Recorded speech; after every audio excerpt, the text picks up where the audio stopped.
ustedes. Estamos muy agradecidas con Dios por pertenecer a este grupo. Pues la verdad no conocíamos muchísimas cosas, o como decía Dorita, no conocíamos nada. Y estamos de verdad muy agradecidas con Dios, con el hermano David que nos incluyó en el grupo y con cada uno de ustedes que nos han acogido.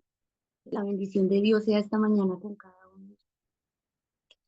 Hermanos, los invito ahí para que al comenzar a leer este capítulo 9 del gran movimiento adventista, el Señor nos dé entendimiento y sabiduría.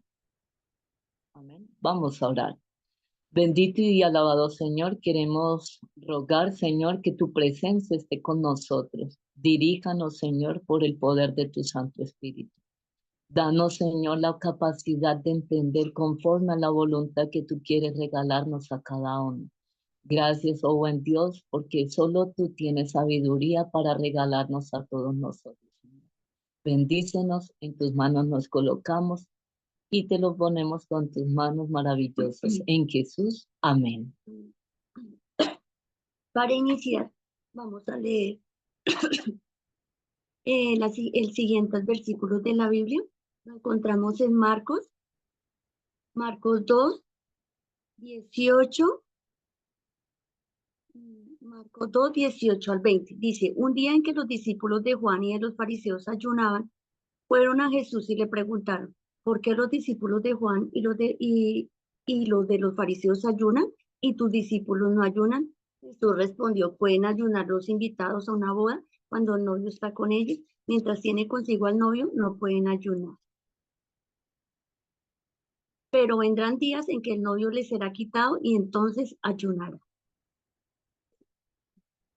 Bueno, entonces a los hermanos que tienen el libro, yo los invito en el capítulo 9 de la página 125 para que me acompañen y podamos entre todos ahí ir en la lectura.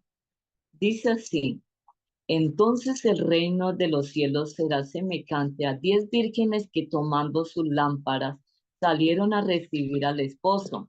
5 de ellas eran prudentes, 5 insensatas.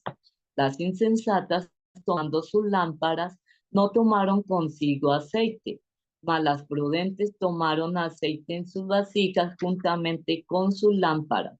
Y tardándose el novio, cabecearon todas y durmieron.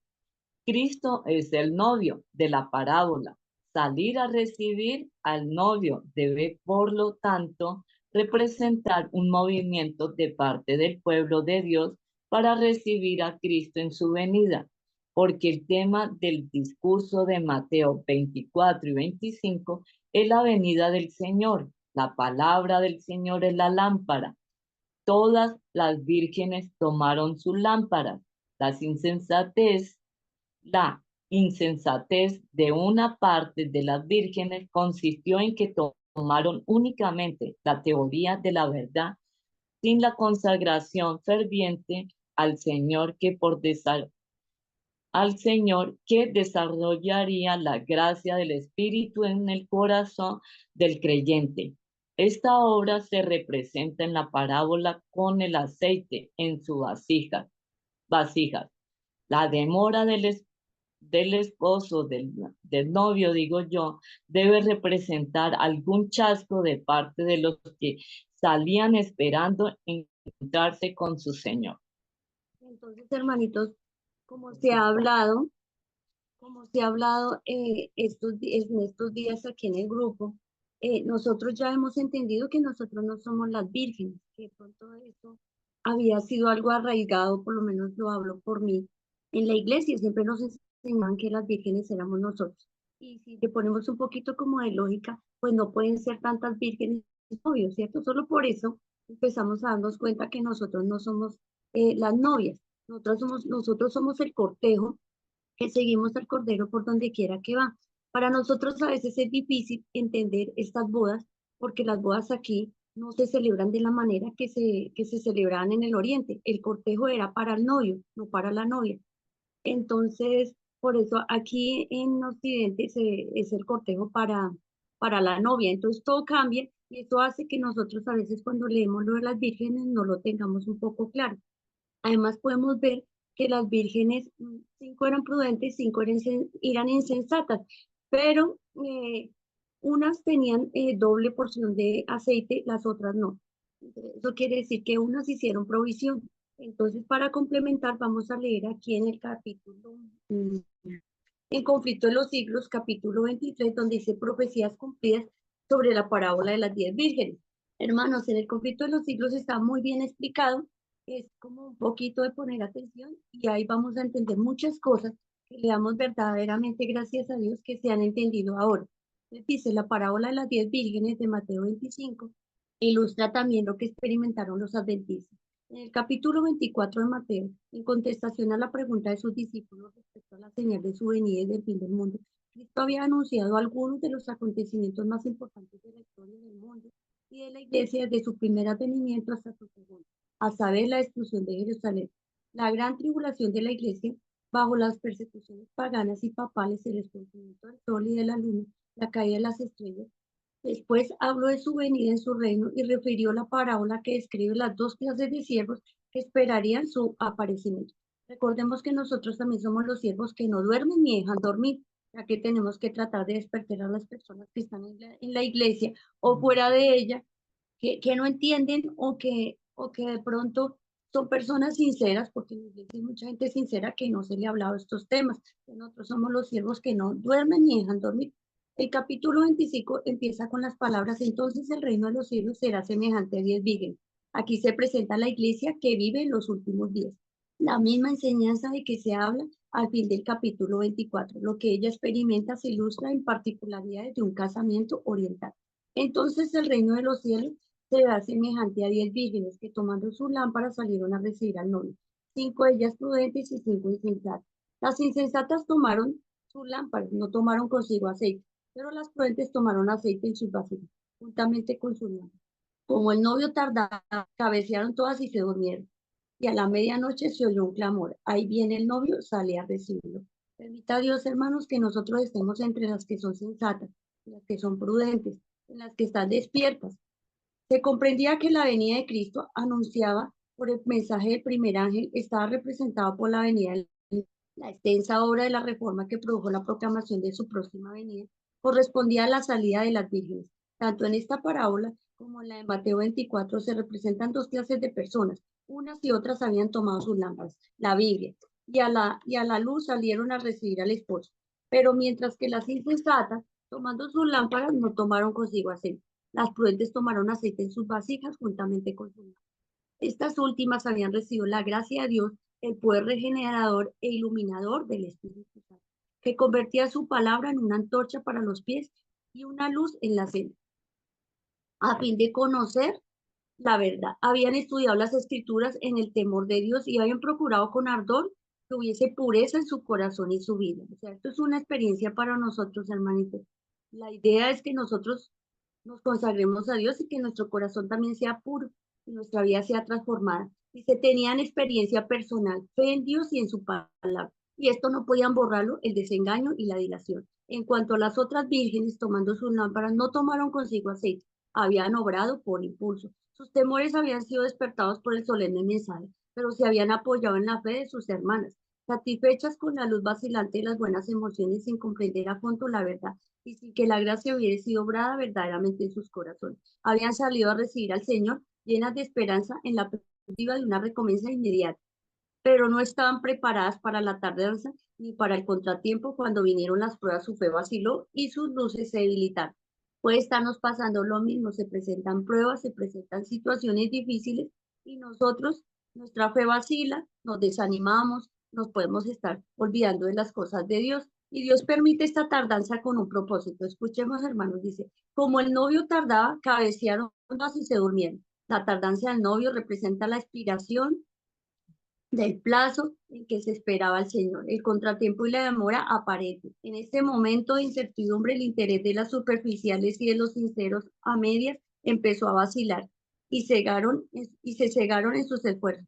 Pero aquellas cuya fe descansaba en un conocimiento personal de la Biblia tenían bajo los pies una roca que no podía ser barrida por las olas de la contrariedad. Cabecearon todas y se durmieron. Una clase de cristiano se sumió en la indiferencia y abandonó su fe. La otra siguió esperando pacientemente hasta que se le diese mayor luz. Sin embargo, en la noche de la prueba, esta segunda categoría pareció perder hasta cierto punto su ardor y devoción. Los tibios y superficiales no podían seguir apoyándose en la fe de sus hermanos. Cada cual debía sostenerse por sí mismo o caer. A veces vemos gente muy consagrada en la iglesia, bueno, vemos personas como muy fervientes, pero en el momento de la fe, ese fervor se acabó. Entonces puede ser ese, en el momento de la prueba, perdón. Eso puede pasarnos a nosotros también, hermano. En el momento de la fe se conoce quién es quién. En el momento de la prueba se conoce quién es quién. Por aquel entonces despuntó el fanatismo. Algunos que habían profesado creer fervientemente en el mensaje rechazaron la palabra de Dios como guía infalible y pretendieron ser dirigidos por el espíritu se abandonaron a sus propios sentimientos, impresiones e imaginación. Habían quienes manifestaron un ardor ciego y fanático y censuraron a todos los que no querían aprobar su conducta. Sus ideas y sus actos inspirados por el fanatismo no encontraron apoyo entre la mayoría de los adventistas, no obstante sirvieron para traer oprobio sobre la causa de la verdad. Muchas personas, si no se les lleva la idea, entonces se molestan, y eso ya lo hemos visto en muchos lugares donde nosotros pues asistimos.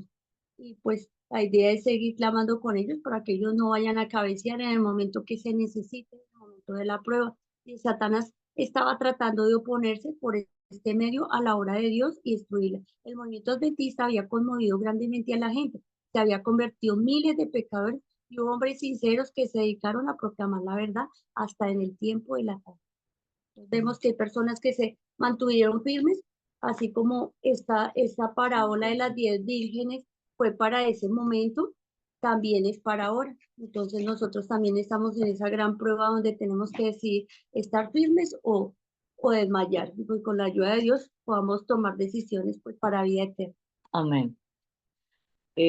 Seguimos aquí en la página 125 y dice, el tiempo de aplicación de la parábola, la parábola, entonces, con que se inicia la parábola, nos da un indicio del tiempo de su aplicación.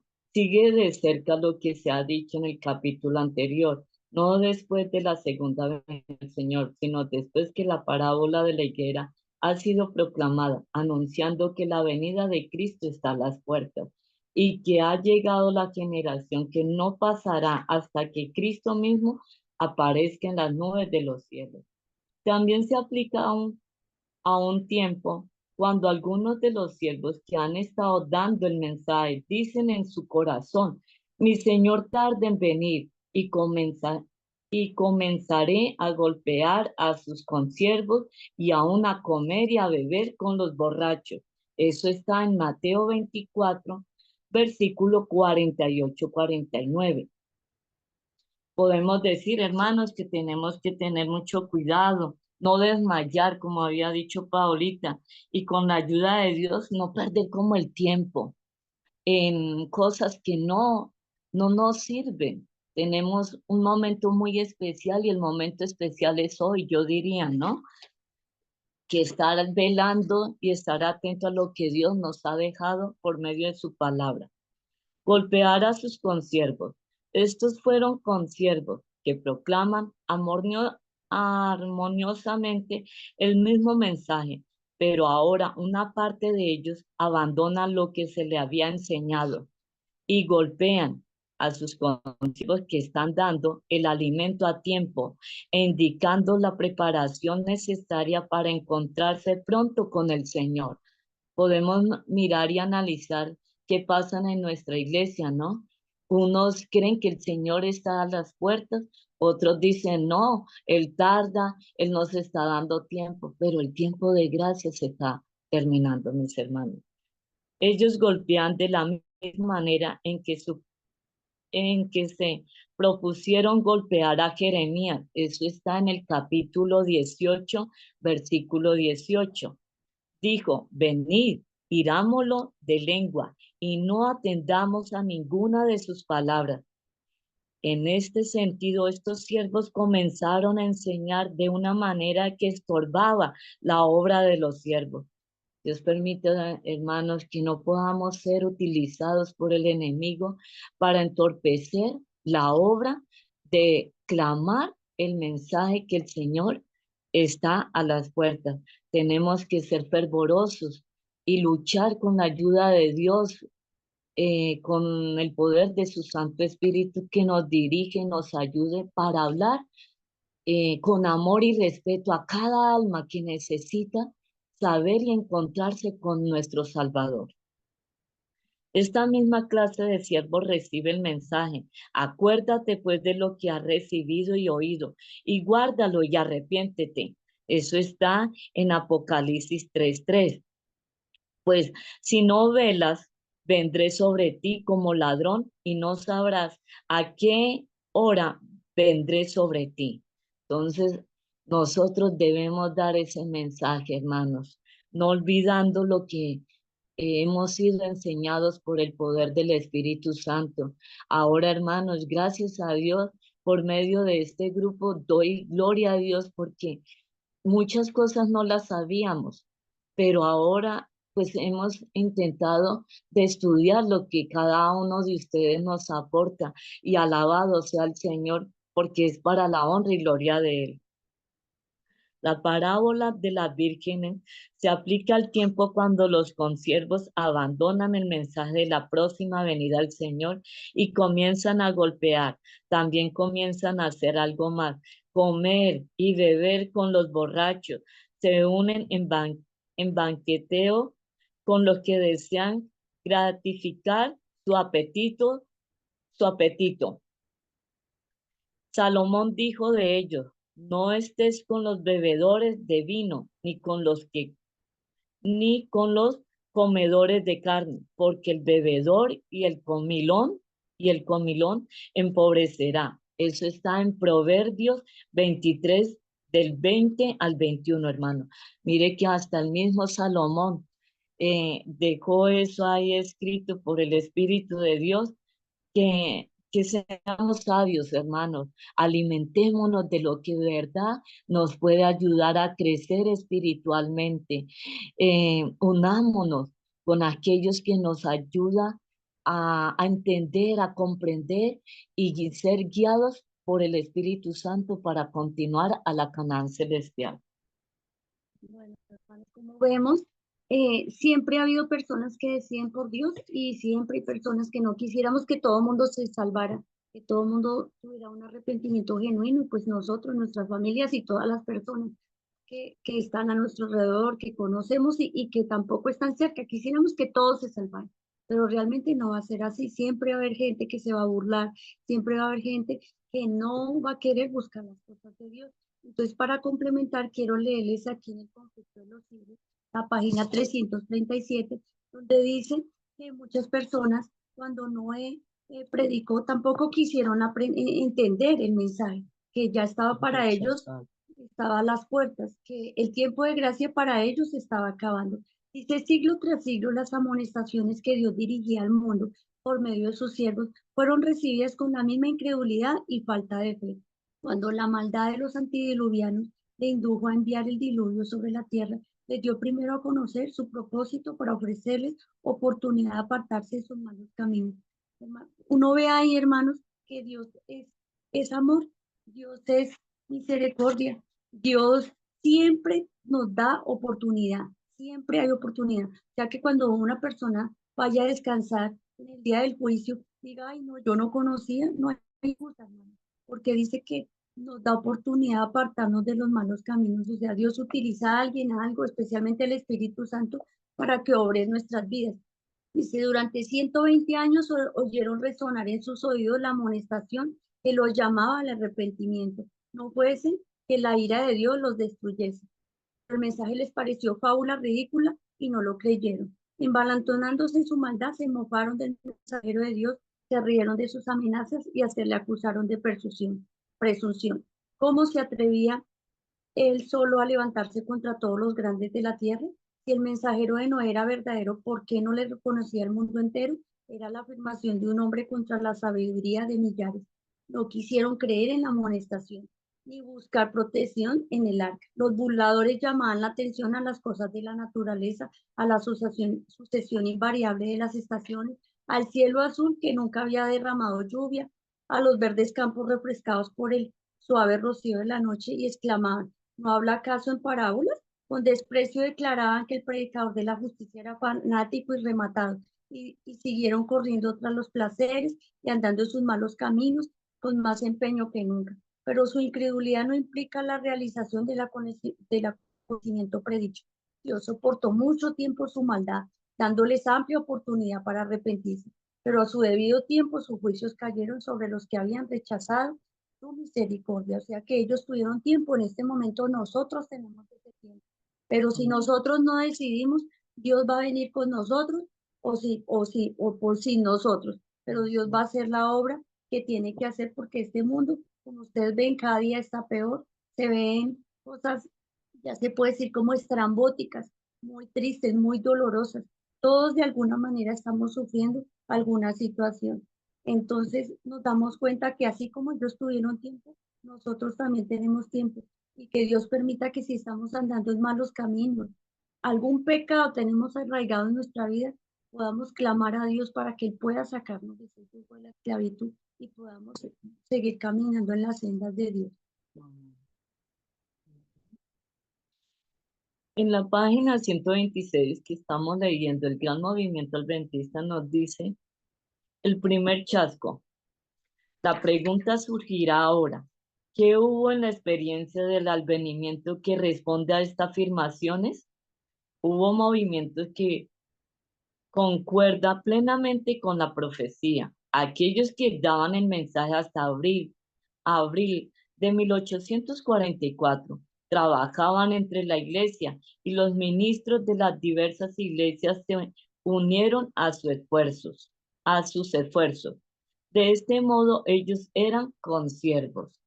Aquellos que daban el mensaje enseñaban que los 2300 días de Daniel 8:14 terminarían con el año judío de 1843, que sería en nuestro año 1844. Ellos proclamaron que la hora del juicio de Dios vendría al final de este periodo. Cada denominación en el país en ese tiempo sostenía que el día del juicio sería introducido por la segunda venida de nuestro Señor. Por esto es lógico notar que los adventistas suponían que el Señor vendría al final de este periodo profético. Dijeron: este periodo puede terminar con el mes 21 de marzo de 1844, el último del año judío natural de 1843. Así que anticipaban el último día de marzo en el 1 de abril de 1844 como el momento cuando el Salvador podía venir. Se desarrolló los siervos malos. Página 127. Cuando vino el último día de marzo y pasó, y el Señor no vino, los que habían trabajado previamente con los mensajeros del Señor, pero que no habían consagrado su vida de todo corazón al mensaje, se tornaron contra él, comenzaron a ponerse a la obra y a hacer todo lo que podía para eliminar el camino de lo que todavía seguían señalando la doctrina de la pronta venida del Señor y el mensaje de la hora del juicio. En sus corazones dijeron: mi Señor tarda en venir. Con sus labios ella ahora enseñaba. Eso de que mi Señor tarda en venir está en Mateo 24:48. Con sus labios ellos ahora enseñaban que todo el mundo debía convertirse antes que el Señor pudiera venir, que los judíos debían regresar a Palestina y establecer el servicio del templo en Jerusalén antes que el Mesías viniera. Algunos hasta enseñaron que la venida de Cristo era una venida espiritual que ocurría en la conversión y también en la muerte de la persona. Hermanos, aquí está hablando del gran chasco, ¿cierto? De que ellos estaban esperando, ¿cierto? En la venida del Señor, que el Señor venía en 1844. Y ahí pasa de que el Señor no era que iba a venir a esta tierra, sino que Él iba a pasar del lugar santo al lugar santísimo, ¿cierto? Donde Él se encuentra, ¿cierto? Entonces vemos que unos flaquearon, desmayaron, así como pasó, recordemos también con las 5 vírgenes insensatas. Asimismo, aquí hubo otro grupo que se, que se abrió, que se abrió de este grupo que anhelaba la esperanza del Señor. Todos ellos conocían, pero hubo un momento en que por no venir el Señor, entonces dijeron, no, como quien dice, vayámonos. Mire, hermanos, que estamos pasando un momento bien difícil. Hay pocos que queremos decir la verdad y hay unos que no les gusta y que no lo creen y que dicen, no, eso que está diciendo no es así. ¿Por qué, hermano? Porque no estudia. Continúa, Paolita. Entonces, hermanos, vemos que así como en el tiempo de Miller, ellos se preocuparon por estudiar, por indagar en las escrituras, por correr de un lado al otro a enseñarle a las personas, pues así nosotros debemos hacerlo. También ocurrió con los apóstoles, ¿no? Ellos también vieron el mensaje que era, aunque no entendían la profundidad del mensaje. Y vemos que los profetas, aunque Dios les mostró que el tiempo, el Señor Jesús les mostró que el tiempo no era para ellos que iba a venir el Señor Jesús, o sea, no era en el momento en que ellos estaban dando la proclamación del Evangelio, ellos se esforzaron, ellos hicieron sus esfuerzos para que la gente conociera. Entonces, ¿por qué no hacer nosotros los esfuerzos de enseñarle a otros cuando es para el tiempo de nosotros? O sea, los más afanados deberíamos ser nosotros por dar este evangelio. Entonces, aquí complementando, dice lo siguiente, dice en el conflicto de los siglos, luz a través de las tinieblas, en la página 344 dice, no obstante, a pesar de no haber sido dados los profetas que comprendiesen enteramente las cosas que le fueron reveladas, procuraron con fervor toda la luz que Dios había tenido a bien manifestar. Inquirieron y diligentemente indagaron, escudriñando qué persona y qué tiempo indicaba el Espíritu de Cristo que está en ellos, qué lección para el pueblo de Dios en la era cristiana, para cuyo beneficio estas profecías fueron dadas a sus siervos. A esto se les reveló que no era para sí mismos, sino para nosotros. Administraban las cosas. Considera a esos santos hombres de Dios que inquirieron y diligentemente indagaron, tocante a las revelaciones que le fueron dadas para las generaciones que aún no habían nacido. Entonces vemos cómo ellos con ese celo, ellos con esa actitud, ellos investigaron y no fueron indiferentes al plan de salvación. Continuamos acá con el capítulo de conflictos de los siglos. La página 346, el capítulo 2 y 3 dice, los discípulos seguían aferrándose a su amado maestro con afecto indisoluble y sin embargo sus espíritus estaban envueltos en la incertidumbre y la duda. En su angustia no recordaron las palabras de Cristo que aludían a sus padecimientos y su muerte. Si Jesús de Nazaret hubiera sido el verdadero Mesías, ¿qué se habrían sumido así en el dolor y en el desengaño? Tal era la pregunta que les atormentaba el alma mientras el Salvador descansaba en el sepulcro durante las horas desesperanzadas de aquel sábado que medió entre su muerte y su resurrección. Aunque el tétrico dolor dominaba a estos discípulos de Jesús, no por eso fueron abandonados. Amén, ¿cierto, hermanos? A veces la tristeza, el dolor, cuando estamos preocupados o tenemos miedo, no podemos ver las bendiciones de Dios, no podemos ver el camino, no podemos ver, como dice, la brújula para ver para dónde cogemos. Entonces, en medio de todo, Dios no los abandonó. Dice el profeta dice, aunque caí, me levantaré, aunque morí en tinieblas, Jehová será mi luz. Él me sacará la luz y yo veré su justicia. Aún las tinieblas no encubren de ti y la noche resplandece como el día. Lo mismo te son las tinieblas que la luz. Dios había dicho, resplandeció en las tinieblas luz para los rectos, guiaría a los ciegos por camino que no conocían, los haría andar por sendas que no habían conocido. Delante de ellos cambiaré las tinieblas en luz y lo escabroso en llanura. Estas cosas les haré y no los desampararé. Esto está en Miqueas 7, 8, 9, Salmo 139, 12, 112, 4, Isaías 42, 16.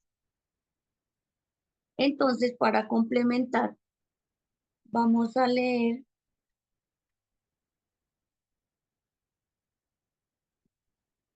el último párrafo de la página 351, donde dice: los que proclamaban esta amonestación dieron el debido mensaje a su debido tiempo, pero así como los primeros discípulos declararon el tiempo se ha cumplido y el reino de Dios se ha acercado, basados en la profecía de Daniel 9, sin darse cuenta de que la muerte del Mesías estaba anunciada en el mismo pasaje bíblico, así también Miller y sus colaboradores predicaron el mensaje basado en Daniel 8:14, Apocalipsis 14:7, sin echar de ver que el capítulo 14 del Apocalipsis encerraba aún otros mensajes que debían ser también proclamados antes del advenimiento del Señor.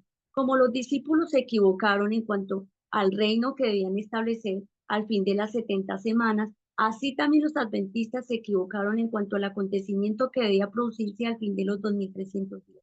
En ambos casos, las circunstancias de haber aceptado errores populares, o mejor dicho, la adhesión a ellos, fue lo que cerró el espíritu a la verdad.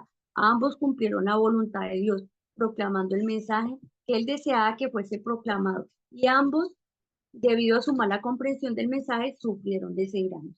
Sin embargo, Dios cumplió su propósito. O sea, Dios, a pesar de que de pronto nosotros no entendamos muchas cosas, nos está dando tiempo. Y a pesar de que ellos, los apóstoles y Miller, no entendieron todo, pero Dios utilizó ese error para una bendición, para los que quisieron tomar eso como una bendición, y los que no, fue un zarandeo. Otros salieron y no quisieron regresar. Eso fue otro tipo de zarandeo para ellos. Dios cumplió su propósito misericordioso permitiendo que el juicio fuese proclamado precisamente como lo fue. El gran día era inminente y en la providencia de Dios el pueblo fue probado tocante a su tiempo. Fijó a fin de que se le revelase lo que había en sus corazones. El mensaje tenía por objeto probar y purificar la iglesia. Los hombres debían ser inducidos a ver si sus afectos pendían de las cosas de este mundo o de Cristo y del cielo. Nos damos cuenta, hermanos, que muchos que criticaban a Miller decían: ay, es que no se sabe la fecha, usted para qué pone fechas, pero realmente no era eso, lo que era la excusa perfecta para seguir en sus pecados, para seguir en sus cosas, porque ellos decían: si Cristo viene, pues yo me pierdo, porque ya sé cómo estoy. Entonces era la excusa perfecta para llevar la contraria. Ellos profesaban amar al Salvador, debían pues probar su amor. ¿Estarían dispuestos a renunciar a sus esperanzas y ambiciones mundanas para saludar con gozo el advenimiento de su Señor? Hermanos, ¿estamos preparados para dejar todas las ambiciones mundanas? Cada uno pues debemos hacernos una autoevaluación en nuestro corazón. Dice: el mensaje tenía por objeto hacerles ver su verdadero estado espiritual. Fue enviado misericordiosamente para despertarlos a fin de que buscasen al Señor con arrepentimiento y humillación. Además, si bien el desengaño era resultado de una comprensión errónea del mensaje que anunciaban, Dios iba a predominar para bien sobre las circunstancias. Los corazones de los que habían profesado recibir la amonestación iban a ser probados. Ante el desengaño, se apresurarían ellos a renunciar a su experiencia y abandonar su confianza en la palabra de Dios, o con oración y humildad procurarían discernir en qué puntos no habían comprendido el significado de la profecía, cuántos habían obrado por temor o por impulso y arrebato, cuántos eran de corazón indeciso e incrédulo. Muchos profesaban anhelar el advenimiento del Señor, al ser llamados a sufrir las burlas y el oprobio del mundo, y la prueba de la dilación y el desengaño. ¿Renunciarían a su fe porque no pudieran comprender luego los caminos de Dios para ellos? ¿Rechazarían verdades confirmadas por el testimonio más claro de su palabra? Esta prueba revelaría la fuerza de aquellos que con verdadera fe habían obedecido a lo que creían ser las enseñanzas de la palabra del Espíritu de Dios. Ella les enseñaría cómo solo tal experiencia podía ser. El peligro que hay en aceptar las teorías e interpretaciones de hombres, en lugar de dejar la Biblia, solo la Biblia, interpretarse a sí misma. La perplejidad y el dolor que iban a resultar de su error producirían en los hijos de la fe el crecimiento necesario. Los induciría a profundizar aún más en el estudio de la palabra profética. Aprenderían a examinar más detenidamente el fundamento de su fe y a rechazar todo lo que no estuviera fundado en la verdad de las Sagradas Escrituras, por un muy amplia que fuese su aceptación en el mundo cristiano. A estos creyentes le pasó lo que a los primeros discípulos lo que a los primeros discípulos. Lo que en la hora de la prueba pareciera oscuro a su inteligencia les fue aclarado después. Amén. Cuando vieron el fin que vino del Señor, supieron que a pesar de la prueba que resultó de sus errores, los propósitos del amor divino para ellos no habían dejado de seguir cumpliéndose. Merced a tan bendita esperanza, llegaron a saber que el Señor es muy misericordioso y compasivo, que todos sus caminos son misericordia y verdad para los que guardan su pacto y sus testimonios. Yo creo que está muy claro, hermanos, cómo si nosotros nos dejamos guiar por la Biblia, por el espíritu de profecía, nos centramos en aprender estas profecías, Dios va a dirigir el camino de cada uno. Bueno, y hay algo que aportar a esto, es que en ese momento, o sea, solo ellos se basaban en la palabra de Dios, ¿no? William Miller, ¿cierto? Ellos no tenían el espíritu de profecía, de la profecía como nosotros ahorita la tenemos, hermano. Qué gran luz que nosotros tenemos. Aprovechemos esos libros maravillosos que Dios nos estaba dando esa oportunidad de comprender, de estudiar. Si nosotros oramos, clamamos al Señor, el Señor nos va a dar el entendimiento que de pronto otra persona viene y nos dice, entonces nosotros, venga, pero ¿cómo así? ¿Y cómo es esto? No, hermanos, nosotros mismos por el poder del Espíritu Santo, el Señor nos ayudará a entender para no desmayar. Mire, hermanos, vuelvo y lo recalco, ¿no? Aquí se aprende mucho en este grupo maravilloso. Y entonces prestemos atención, escudriñemos la palabra de Dios, escudriñemos estos libros tan hermosos que Dios ha dejado para estar preparados, hermano. Continuamos con con la lectura en el... Aquí, para terminar esta parte del gran chasco que le sucedió también a los discípulos, que eso también fue un chasco para ellos, porque ellos se imaginaban que el Señor Jesús ya los iba a sacar del yugo romano de una manera muy diferente como el Señor Jesús actuó, aunque les explicó y les explicó, ellos tampoco entendieron. Entonces vemos cómo hemos pasado por varios chascos. Entonces, para complementar aquí, quiero leer en la página 367 el párrafo El conflicto de los siglos.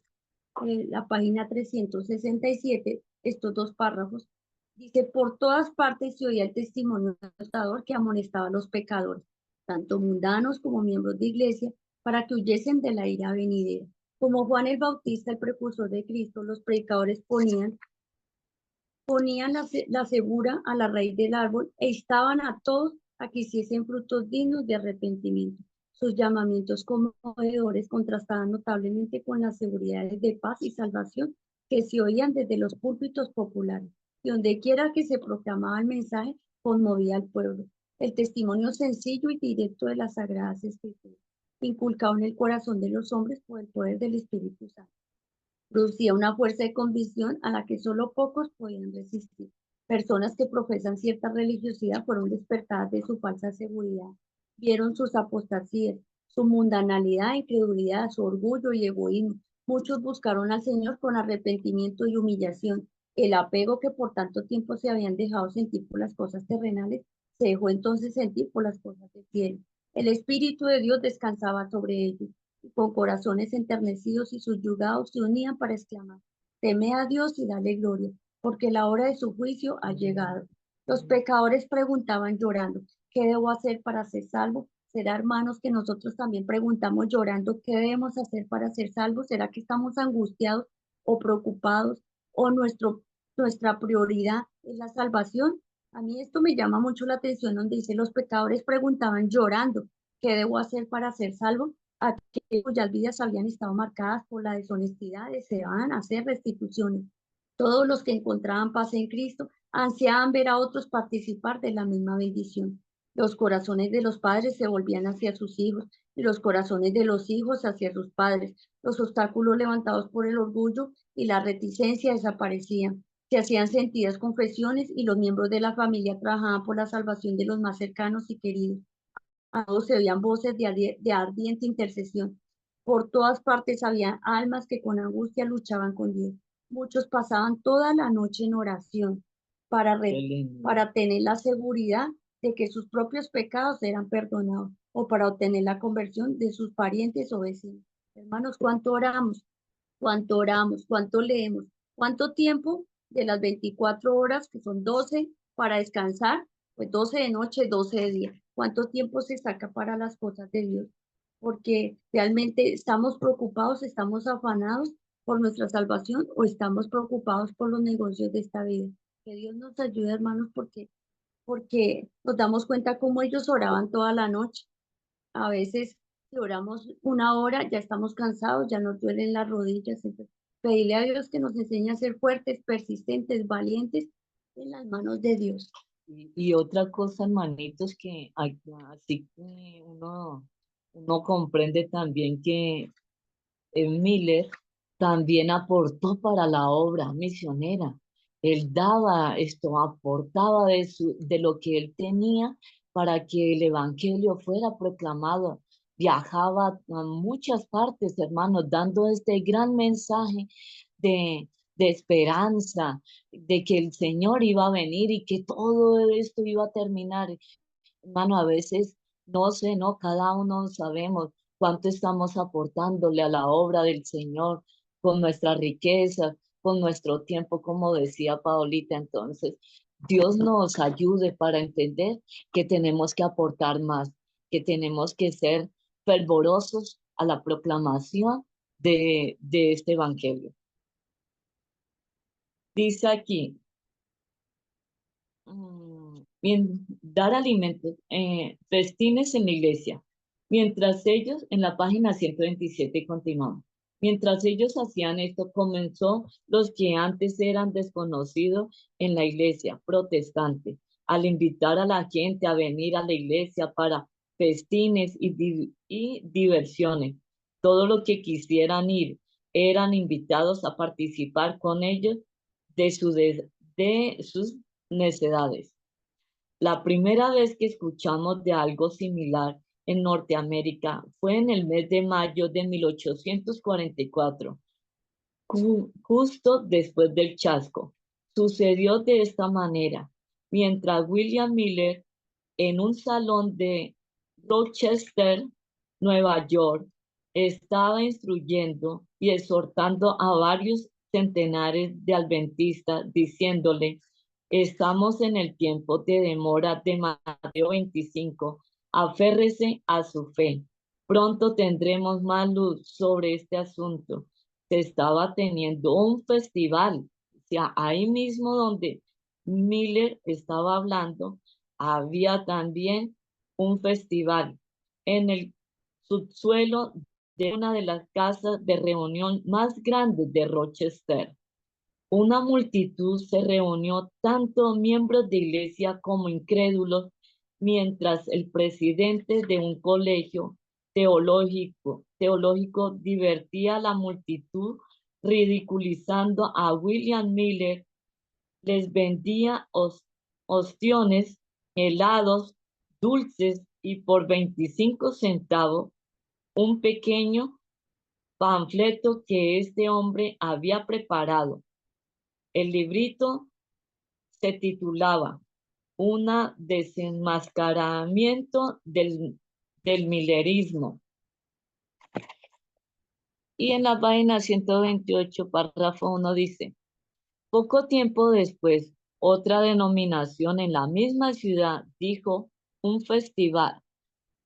En la misma ciudad fijó un festival en un salón público, cobrando 25 centavos por la entrada e invitando a todos los que quisieran venir y participar con ellos de ostiones, helados, torta y dulce. Y ahí entonces comenzaron estos festines en la iglesia. Aquí ha llegado a ser fiestas sociales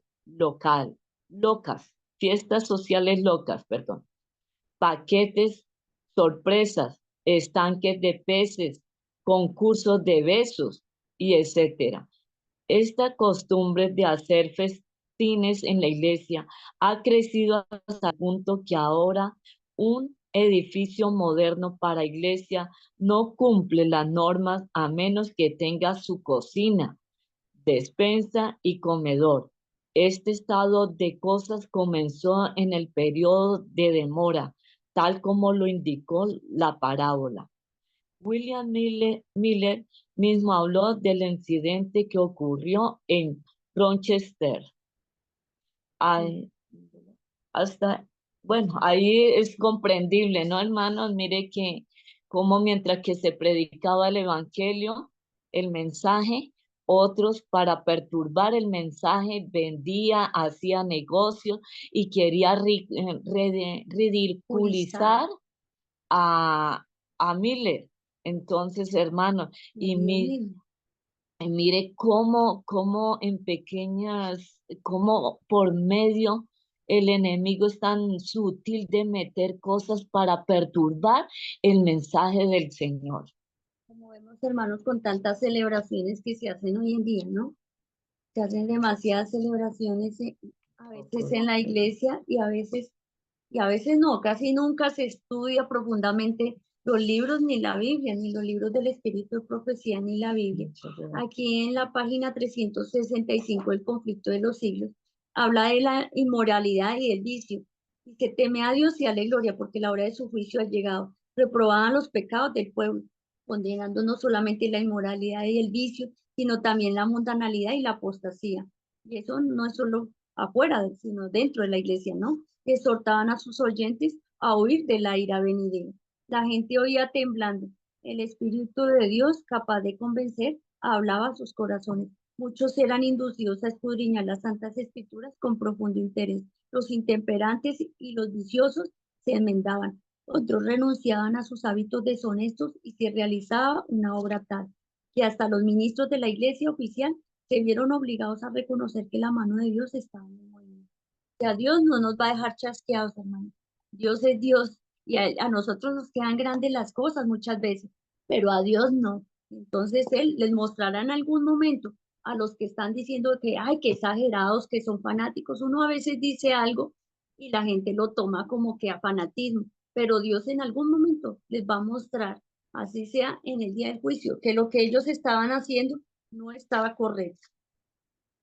Aquí vamos a leer en la página 368, dice, del conflicto de los siglos, dice, la proclamación de una fecha determinada por la venida de Cristo suscitó gran oposición por parte de muchas personas de todas las clases, desde el pastor hasta el pecador más vicioso y atrevido. Se cumplieron así las palabras de la profecía que decían, en los últimos días vendrán burladores, andando según sus propias pasiones, diciendo, ¿dónde está la promesa de su advenimiento? Porque desde el día en que los padres durmieron, todas las cosas permanecen así como desde el principio de la creación. Segunda de Pedro 3, 3 y 4. Muchos que profesaban a Salvador declaraban que no se oponían a la doctrina del segundo advenimiento, sino tan solo a que se fijara una fecha. Pero el ojo escrutador de Dios leía sus corazones. En realidad lo que había era que no querían oír decir que Cristo estaba por venir para juzgar al mundo en justicia. Habían sido siervos infieles. Sus obras no hubieran podido soportar la expresión de Dios que escudriña los corazones y temían comparecer ante su Señor. Como los judíos en tiempo del advenimiento de Cristo no estaban preparados para dar la bienvenida a Jesús, no solo se negaban a escuchar los claros argumentos de la Biblia, sino que ridiculizaban a los que esperaban al Señor.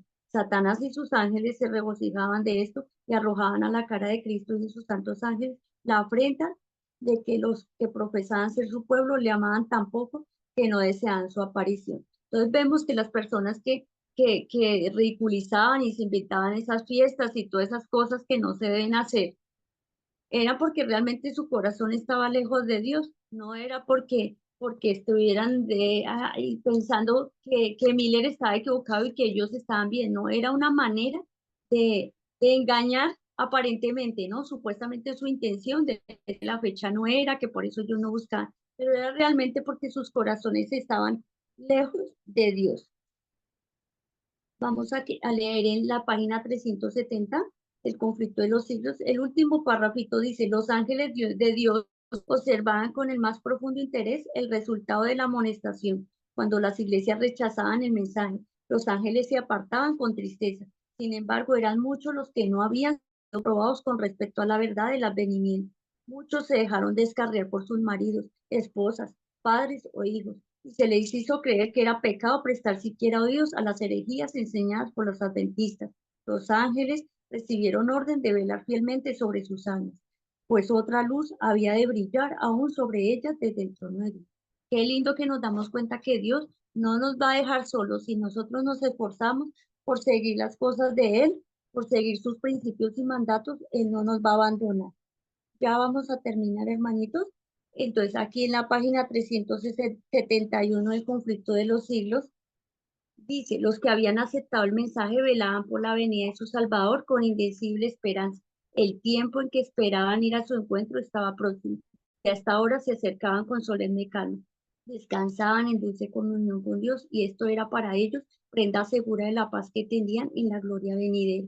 Ninguno de los que abrigaron esa esperanza y esa confianza pudo olvidar aquellos momentos tan maravillosos de expectación. Pocas semanas antes del tiempo determinado, dejaron de lado la mayor parte de los negocios mundanales. Los creyentes sinceros examinaban cuidadosamente todos los pensamientos y emociones de sus corazones, como si estuvieran en el lecho de muerte y como si tuvieran que cerrar pronto sus ojos a las cosas de este mundo. Qué tremendo esto, hermanos. Si nosotros hoy no fuéramos a descansar, ¿será que estamos listos? A escudriñar nuestros corazones y saber si en este momento, por la gracia de Dios, seríamos salvos o no. No se trataba de hacer mantos de ascensión, pero todos sentían la necesidad de una prueba interna de que estaban preparados para recibir al Salvador. Sus vestiduras blancas eran la pureza del alma y un carácter purificado del pecado por la sangre expiatoria de Cristo. Ojalá hubiese aún entre el pueblo que profesa pertenecer a Dios el mismo espíritu para estudiar el corazón y la misma fe sincera y decidida. Permita a Dios que nosotros también tengamos esa fe, esa fe sincera y ese corazón decidido para albergar las cosas de Él. Decían que ellos no descansaban de estudiar, de buscar, de dejar muchas cosas del mundo para seguir los caminos de Dios, porque ellos decían, ellos estudiaban como si hoy ya se les fueran a cerrar sus ojitos. Entonces nosotros pensar que si de pronto salimos ahorita de la casa y ya no regresamos, ¿será que nuestras vidas serían salvas? O sea, deberíamos pensar cada uno si es así. Y ahora, hermanos, para terminar, queremos decirles solo este último pedacito que nos llamó la atención.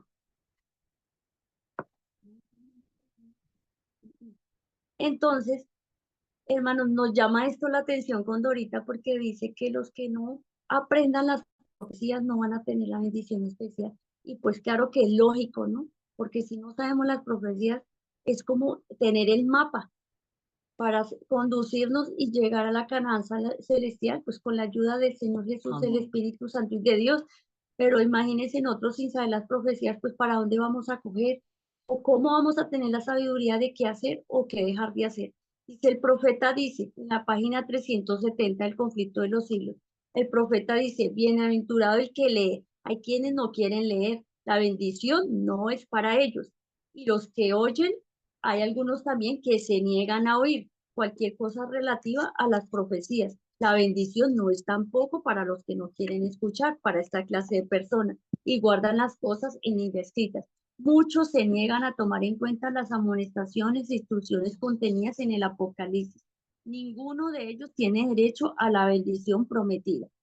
Todos los que ridiculizan los argumentos de la profecía y se mofan de los símbolos dados solemnemente en ella, todos los que se niegan a reformar sus vidas y a prepararse para la venida del Hijo del Hombre, quedarán desprovistos de la bendición. Tremendo, ¿no, hermanos? Si nosotros no nos aferramos a Dios, a leer sus profecías, a tratar de comprenderlas. Mire, hermanos, que el enemigo, lo digo por experiencia de nosotras mismas, siempre decíamos, uy, no, qué profecías tan difíciles. ¿Qué profecías? No, eso es muy complicado. No, yo con que sepa que los mandamientos yo me salvo, así pensábamos muchas veces, pero leyendo esto nos dimos cuenta que debemos saber las profecías, que ninguno que no quiera escuchar ni leer va a perder la bendición que Dios le quiere dar. Dígale el párrafo que dijeron. A una hermana pregunta que qué párrafo es el conflicto de los siglos, página 340 en el segundo párrafo, conflicto de los siglos, página 340, segundo párrafo. Entonces vemos, hermanos, que este libro y todos los libros del Espíritu de Profecía son la luz y con la Biblia para llegar a la Canaán celestial y pues primeramente la obra del Espíritu Santo. Entonces nos damos cuenta que si leemos, que si buscamos, que si oramos, Dios nos va a ayudar. Nos dimos cuenta con Dorita que leyendo hemos entendido mejor las profecías de las 2300 Amén. tardes y mañanas y las 70 semanas, porque no entendíamos nada. Disculpa la expresión, ni papa, pero Dios nos ayudó. Y no es que totalmente lo tengamos, hermanos, nos pedimos disculpas si en algo nos equivocamos.